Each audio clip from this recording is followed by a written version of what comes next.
Monsieur le Président de l'Assemblée nationale, Monsieur le Président du Sénat, Monsieur le Premier ministre, honorables députés, Mesdames et Messieurs, je tiens à vous remercier pour avoir répondu nombreux à mon invitation. Et d'entrée de jeu, je peux dire que je suis rassuré quand je vois le nombre qui compose cette assistance, le nombre de députés. Ça veut dire que, nonobstant les mauvaises langues, nonobstant les prévisions ou les prophéties de malheur, l'union sacrée est bel et bien une et indivisible. Et ça, c'est grâce à vous. Je tiens à vous rendre hommage pour cela, comme je vous avais rendu hommage lorsque vous aviez réussi ce que le monde entier nous envie et qui doit rester dans l'histoire glorieuse de notre beau pays, c'est-à-dire ce changement pacifique, politique, qui s'est déroulé dans notre pays. Là où toutes les prévisions étaient pessimistes, vous avez réussi à démontrer que le changement était possible dans ce pays et de manière pacifique, sans heurts, sans coup de feu, sans effusion de sang. Ça, c'était le plus important, je vous le dois et encore une fois, je vous réitère mes félicitations. Maintenant, le plus dur reste à faire et c'est pour ça que je vous ai appelé. Je vous ai invité. Parce que, souvenez-vous, le 6 décembre, oui, je pense que c'était le 6 décembre de 2020, ou le 10, je ne sais plus mon discours, c'était le 6, hein, merci. J'avais lancé un appel au peuple congolais pour dire maintenant le travail commence. Évidemment, il fallait tout mettre en branle de manière constitutionnelle et de sorte que l'équipe qui allait démarrer, l'équipe de l'Union sacrée qui allait démarrer dans ce travail qui est programmé, soit dans les meilleures conditions possibles et ne souffre d'aucune contestation sur le plan juridique. C'est fait aujourd'hui et nous pouvons dire avec joie que Kisalu ekoki kobanda, Mosala ekoki kobanda, Kazi ekoki kobanda, quoi encore j'oublie comme langue là, Mujimu ekoki kobanda. Voilà. Donc, je compte sur chacune et chacun de vous pour que ce que nous avons promis à notre peuple, nous puissions le leur donner. Faisons très attention. Car ce même peuple qui nous a acclamé hier, ce peuple peut nous descendre vite fait et bien fait demain, à cause de nos propres turpitudes. Et je dois vous dire que c'est vrai que je suis de nature serein, mais j'étais quand même un petit peu irrité par ce qui se passait, parce que nous étions occupés à souiller cet acte glorieux que nous venions d'accomplir quelques mois plus tôt. Mais Dieu merci, vous vous êtes repris, ce sont des incidents de parcours, on ne peut pas rester dessus, mais maintenant je voudrais envisager avec vous l'avenir. Et l'avenir, c'est déjà demain, avec l'investiture du gouvernement. J'ai ouï dire qu'il y avait certains mécontentements, que je peux comprendre. Mais mécontentements vis-à-vis de la composition du gouvernement, bien sûr. Mais dites-vous bien qu'à l'absolu, quoi qu'on fasse, tout le monde ne pouvait pas se retrouver dans ce gouvernement. Donc, quelque part, ces mécontentements ne se justifient plus à partir du moment où le gouvernement est en place. Des efforts ont été fournis pour que celui-ci soit le plus représentatif possible des souches socio-ethniques de notre pays. Mais malgré ça, on ne pourra quand même pas y arriver. Nous avons plus de 400 tribus dans ce pays, plus de 400 dialectes, et que sais-je encore. Donc ce n'est pas possible de créer ou de composer un gouvernement avec toutes les tendances socio-ethniques de notre pays. Ce n'est pas possible. Donc il nous faut être solidaires avec ceux qui sont là. Parce que ce n'est pas leur personne qu'il faut voir, c'est le travail qu'ils vont fournir. Et c'est de ce travail que nous avons besoin pour notre survie politique. Je suis convaincu que tous ici, vous caressez le rêve d'être réélus, de revenir après 2023 au Parlement ou au gouvernement ou que sais-je, ou même à la présidence, qui sait. Donc, je crois que tout cela passe par une discipline dans notre comportement, mais aussi par la solidarité. Ou nous croyons en ce que nous faisons, et nous le faisons, ou bien nous n'y croyons pas, mais alors, dans ce cas, il ne faut pas perdre du temps à faire croire à notre peuple que nous sommes à son service. Je vous l'ai dit lors de notre première rencontre, mon leitmotiv, il me vient certes de mon parti, mais je le partage avec tous les Congolais qui regardent dans la même direction que moi, c'est le peuple d'abord. Nous sommes programmés, grâce aux élections, pour servir ce peuple. Et les signaux que nous avons émis récemment de tiraillement, de tension, qui peuvent être inhérentes à toute organisation humaine, étaient à la limite du négatif. Maintenant, qu'à cela ne tienne, corrigeons, rectifions le tir.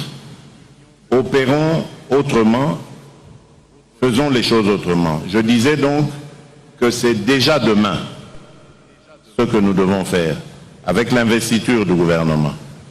Et après demain, c'est immédiatement le travail qui doit commencer. Là, je suis bloqué pour prendre certaines décisions radicales par rapport à la situation au Grand Nord et à l'Est de notre pays. Et ces décisions vont être, comme je l'ai dit, radicales, mais j'ai besoin, conformément à la Constitution, que le gouvernement soit en place. Et si vous pensez que nous avons encore du temps à perdre par rapport à l'urgence qui guette le pays à l'Est, par rapport à la survie de nos compatriotes, alors perdez ce temps. Mais si vous pensez que nous devons agir dès maintenant et très rapidement, alors s'il vous plaît, donnez-moi ce gouvernement et vous allez voir le travail que nous allons faire. Par là, je veux vous dire que la priorité des priorités, c'est la guerre, les violences, les meurtres de nos compatriotes à l'est du pays et dans le Grand Nord. Nous devons tous, comme un seul homme, nous dresser contre ça. C'est pour ça que je vous tire vraiment mon chapeau lorsque vous vous êtes accaparé de ce problème au niveau du Parlement, de l'Assemblée nationale, que vous allez très bientôt mettre en place une commission qui va accompagner mon action, je dirais, dans cette lutte contre cet ennemi invisible, mais à la fois visible parce qu'on sait d'une certaine manière d'où vient cette hostilité. Donc mettons-nous ensemble et nous réussirons ce pari. Moi je crois qu'il est possible. Ça c'est la priorité des priorités.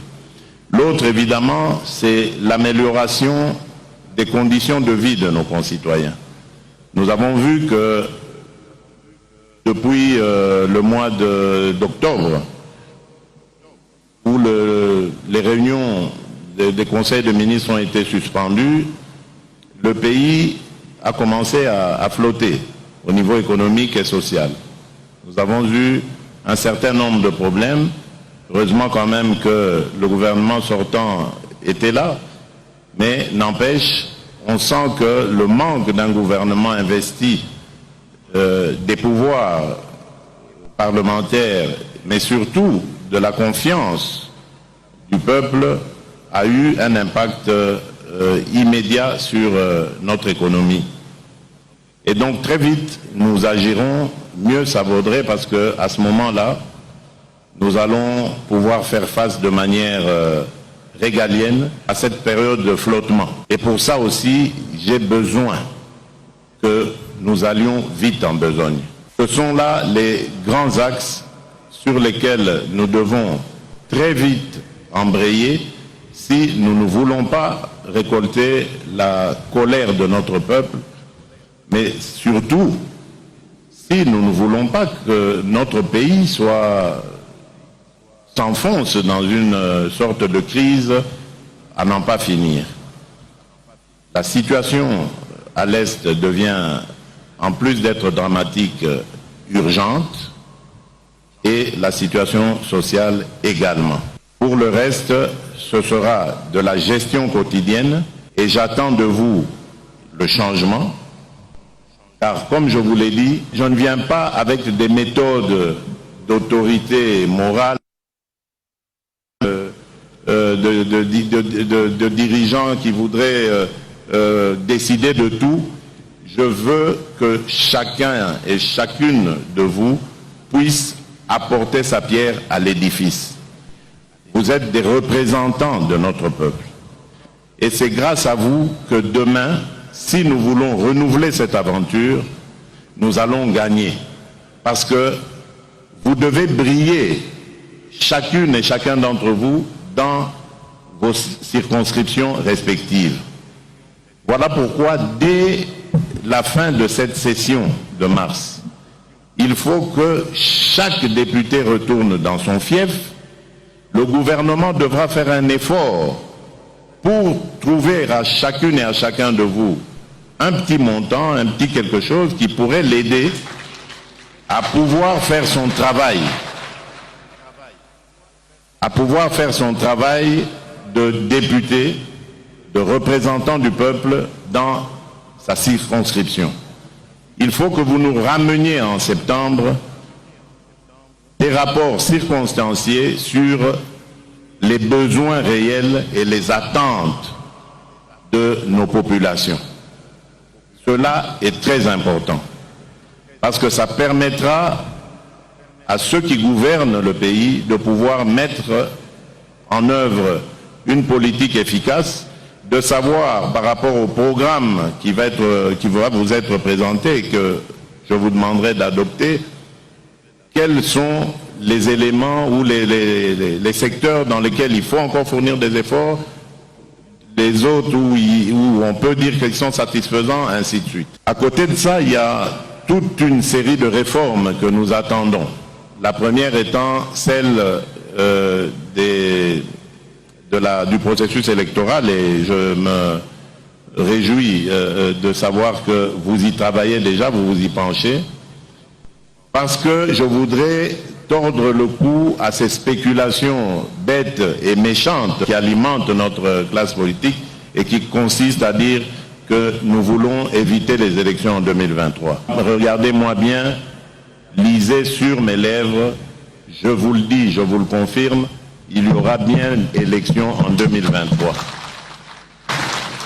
Je suis issu d'un moule dans lequel on m'a forgé pour les élections. Les élections sont le seul, pour nous, le seul thermomètre qui peut indiquer la bonne marche d'un pays. Il n'y en a pas d'autre. On ne s'éternise pas au pouvoir. Ici, l'idée est de simplement bien faire les choses. Nous avons connu des élections tumultueuses dans ce pays. Moi, je n'en veux plus. Je veux que si demain nous organisions des élections, il n'y ait plus de contestation. Qu'on n'ait plus une ribambelle de candidats à la Cour constitutionnelle ou ailleurs en train de brandir leurs preuves d'élection ou de ceci et cela. Ça ne va pas. Donc vous devez réfléchir à nous donner un processus électoral qui soit crédible, qui soit clair et qui puisse permettre à tous ceux qui sont élus et ceux qui ne le seront pas d'avoir la même lecture. Et pendant ce temps, en parallèle, le processus électoral va devoir continuer son bonhomme de chemin. En plus de cela, il y a eu ce fameux débat sur le recensement, l'identification de la population, mais ce n'est pas un prétexte, rassurez-vous, pour ne pas organiser les élections. J'ai parlé et rencontré plusieurs spécialistes en matière électorale qui m'ont dit et certifié qu'il y a moyen de faire ces deux choses de manière concomitante pour avancer. Nous avons besoin dans notre pays de savoir qui est congolais, qui ne l'est pas. Nous avons besoin dans notre pays de savoir combien de Congolais vivent dans notre pays, combien sont à l'étranger. C'est une chose qui est tout à fait normale parce que cela permettra d'organiser notre développement et d'aller vraiment aux besoins des populations. C'est quelque chose de primordial lorsqu'on veut aller loin avec un pays. Donc ne vous laissez pas manipuler par ce genre de discours qui consiste à faire croire qu'il y a anguille sous roche. Les militants sur les réseaux sociaux et les pseudo-journalistes, laissez ça à ceux qui font ça. Nous ne sommes pas venus là où nous sommes pour continuer de militer, non. Maintenant, nous devons regarder les choses avec réalisme. On ne doit pas se laisser entraîner dans de la manipulation, qu'elle soit nationale ou internationale. Il n'y a en nous aucune intention de fuir les élections, pas du tout. Nous allons les affronter comme nous l'avons toujours fait, la tête haute, et sûr d'ailleurs que nous réussirons. Donc je compte sur vous vraiment pour que vous m'aidiez à mettre en branle cette machine électorale qui va nous permettre d'aboutir en 2023 à des élections crédibles et transparentes. D'autres réformes, c'est aussi par rapport à l'administration. Je ne vais pas toutes les énumérer ici, mais je parle au fur et à mesure que je vois les choses qui peuvent ruiner les efforts de développement de ce pays. C'est notamment le tumulte, le tohu-bohu que l'on constate dans nos provinces. Ça devient insupportable. Aujourd'hui, pour un oui ou pour un non, un gouverneur est débarqué, un président de l'Assemblée provinciale est débarqué. Ça devient vraiment un capharnaüm qui fait que je ne crois pas que nous puissions avoir une vision claire et ordonnée par rapport à nos provinces. Nous avons des choses à faire par rapport à ces provinces, notamment de créer, de mettre en place cette caisse de péréquation qui va leur permettre de se développer. Nous avons d'autres idées par rapport à l'agriculture, par rapport aux infrastructures, pour permettre à ces entités de se développer, mais lorsque nous voyons les sujets sur lesquels on observe ces pommes de discorde, on se dit, mais est-ce que nous avons la même compréhension par rapport aux attentes de notre peuple? Ça devient vraiment infernal. Et je vous prie vraiment de vous pencher sur cette question parce que c'est sérieux. Nos provinces ne peuvent pas toujours être aussi instables. Surtout les provinces dans lesquelles nous avons à faire face en ce moment à des violences. On ne peut pas continuellement les déstabiliser. D'ailleurs, pour l'une d'entre elles, j'ai déjà même une idée, mais elle sera provisoire. C'est pour ça que j'ai besoin de ce gouvernement. Mais dans l'absolu, il faudrait vraiment que vous réfléchissiez à un mécanisme qui ferait que nos provinces vont demeurer stables, complètement stables. Il y a également une autre réforme qui me tient particulièrement à cœur, c'est celle des nationalités. Non pas que j'ai une autre nationalité, mais j'ai vécu longtemps à l'étranger, je connais ce problème. Nous avons milité de l'étranger avec des Congolais qui ont d'autres nationalités, mais qui sont Congolais et qui se battent pour le Congo de la même manière que ceux qui sont au pays, qui aiment le Congo et qui investissent de leur temps et de leur argent pour ce pays. Et je trouve que c'est injuste de continuellement comme ça les tenir à l'écart. Un Congolais, quelle que soit la nationalité qu'il ait acquise après les péripéties de sa vie, est de nature attachée à son pays, à son peuple. Ça, c'est ce que j'ai toujours constaté. Le Congolais aime son pays. Même si parfois on en fait un peu trop, mais nous aimons notre pays. Donc il faut permettre à ces compatriotes, moi je les appelle ainsi, de la diaspora, de pouvoir être à l'aise. Maintenant, je n'impose rien, mais il faut leur permettre de prendre part au débat à l'intérieur de leur pays. Soit en participant activement, donc politiquement, ou soit en revenant. Et ça, il faut faciliter leur retour. On a commencé déjà avec l'obtention du visa, donc ils peuvent prendre leur visa immédiatement à l'aéroport de Njili, enfin, ou à l'entrée, quelle qu'elle soit, à l'intérieur du pays. Mais je pense qu'il faut aller beaucoup plus loin. Oublier, par exemple, de leur demander un visa. Par exemple, on peut faire tomber pour un Congolais d'origine l'idée de l'octroi d'un visa. Enfin, il y a plein de choses comme ça qu'on peut imaginer. Mais je pense qu'il est temps que nous mettions à profit ce réservoir d'idées, de propositions que nous avons à travers les Congolais de la diaspora. Beaucoup aimeraient faire des choses pour leur pays, mais sont bloqués à cause de l'administration. Donc je crois que c'est aussi important de voir les choses de cette manière. Donc je vais peut-être m'arrêter là. Nous avons beaucoup d'autres réformes à faire. Dans la justice, par exemple, nous voyons comment notre justice, malgré les premières réformes qui ont été faites, n'a toujours pas amélioré son image.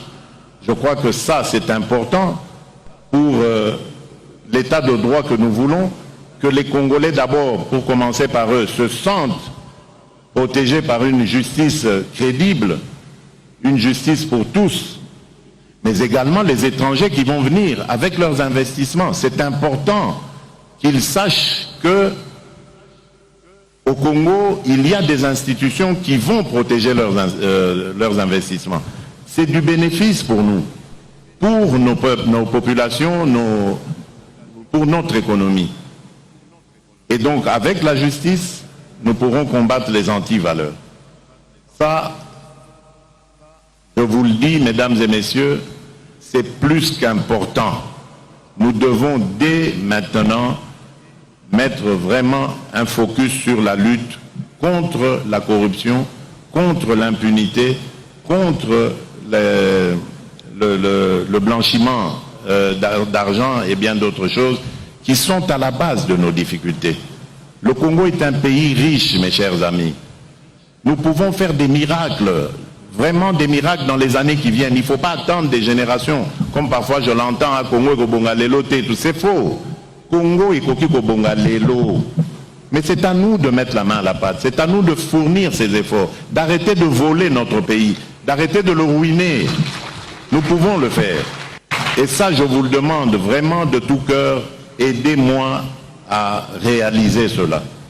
Vous verrez que ce pays sera non seulement un havre de paix, mais un Eldorado pour les Congolais d'abord. Et nous pourrons même, tellement qu'on sera heureux ici, faire venir même des autres populations africaines pour vivre avec nous ici. Mais faisons cet effort, s'il vous plaît. Nous allons avoir un pays qui, je vous le dis déjà, du poste de pilotage où je suis là, le nombre d'intérêts qui se manifestent pour notre pays à tous les niveaux, c'est impressionnant.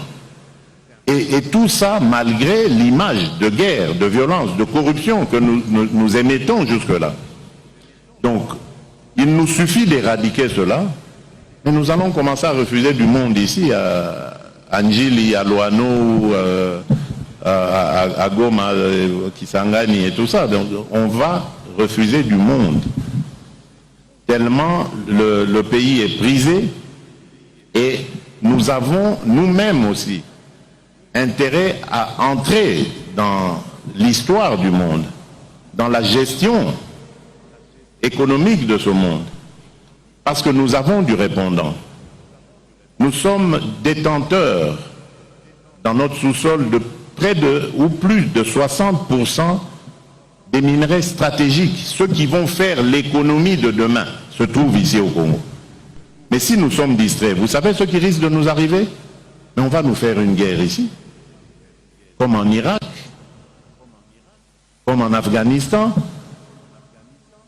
Des multinationales vont prendre des pans entiers de notre pays et vont les diriger avec des seigneurs de guerre uniquement pour exploiter nos richesses. Et demain, quand il n'y aura plus rien, on nous abandonnera et nous ressemblerons à la Somalie. C'est ça qui risque de nous arriver si nous ne sommes pas vigilants. Notre pays est très riche, mais nous devons être d'abord, nous, les propriétaires de ce pays, et dire ce que nous voulons. Nous ne fermons les portes à personne, mais nous voulons que ceux qui vont venir ici tiennent compte aussi de nos desiderata. Ils vont se développer, mais nous, d'abord. Nous allons développer le pays grâce à nos ressources et nous allons faire la joie de ces investisseurs qui pourront aussi à leur tour se retrouver. Mais tout ça demande de la concentration, du sérieux. Si nous ne faisons pas attention, comme je vous l'ai dit, on va nous diviser, on va nous séparer pour notre propre malheur. Et nous n'aurons que nos yeux pour pleurer. Et moi, ça ne m'a jamais traversé l'esprit comme scénario. Donc je ne suis pas prêt, c'est pour vous montrer la détermination que j'ai, je ne suis pas prêt à vivre un tel scénario. Je veux conduire mon pays de telle sorte que demain, après-demain, dans 100 ans, dans 1000 ans, tout le temps que ce pays, que ce monde sera monde, que le Congo reste uni, que les Congolaises et les Congolais vivent heureux dans leur pays, heureux et libres. Et ça, c'est possible, ça dépend que de nous. Parce que lorsqu'on vient déstabiliser un pays, on ne le fait pas directement de l'extérieur. On le fait grâce à des répondants que l'on trouve à l'intérieur. Et si nous ne faisons pas attention, nous restons distraits, moi j'appelle ça de la distraction, alors à ce moment-là, oui, on nous déstabilisera. Mais battons-nous parce qu'il n'est pas question qu'on vive cela. Je sais que vous aimez chacune et chacun d'entre vous là où il est ce pays. Vous y êtes attachés comme moi et je sais que je peux attendre de vous la même détermination pour garder ce pays uni et le développer pour le bonheur de nos populations. Voilà, mesdames et messieurs, je crois que j'ai fait le tour de la question. Je ne sais pas ce qui est prévu après mon allocution, à part le fait qu'il y a un repas et peut-être une belle musique pour agrémenter celui-ci. Mais je ne sais pas si, comme la fois passée, il y avait des personnes représentant des groupes qui seraient désignés pour parler. Mais qu'à cela ne tienne, je tiens simplement à vous souhaiter bon travail pour l'investiture de notre gouvernement. J'ai appris que vous avez reçu vos copies. Donc faites le travail de l'examen de ces copies. Et je vous félicite parce que j'ai entendu que lorsque le Premier ministre vous a reçu caucus par caucus, vous avez été très virulent dans vos analyses et c'est ça que j'attends de vous. Il faut ne ménager personne. Il faut agir dans l'intérêt de notre peuple. Ne ménager personne. lorsque vous voyez qu'il y a quelque chose qui ne va pas, interpellez. Faites votre travail. Moi, je vous encourage à cela.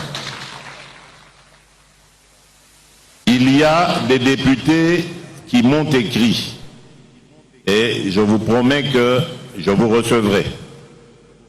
Tout cela passera par le président de l'Assemblée nationale, bien entendu, parce que c'est par son truchement que j'avais reçu ces mémos. Je les recevrai, nous discuterons, il n'y a aucun problème. Je sais qu'il y a des députés qui sont déçus, dont les attentes ont été déçues.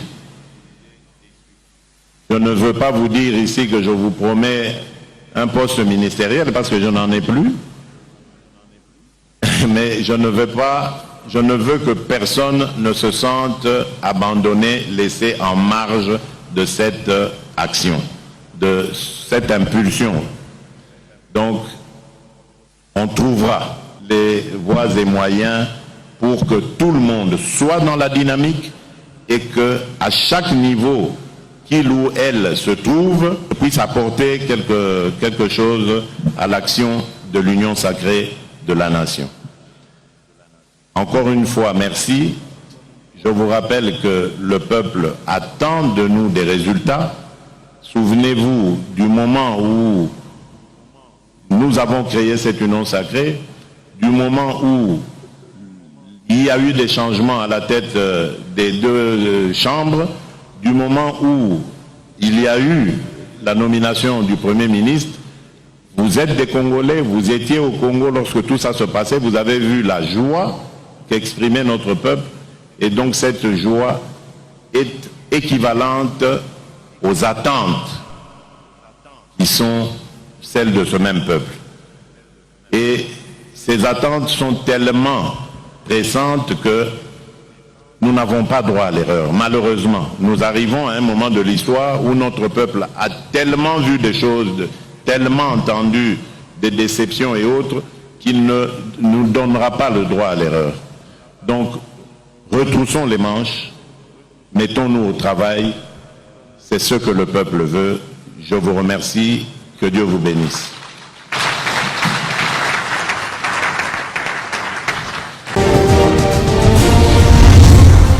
Congo Avenir. Mboka ya Bakongo.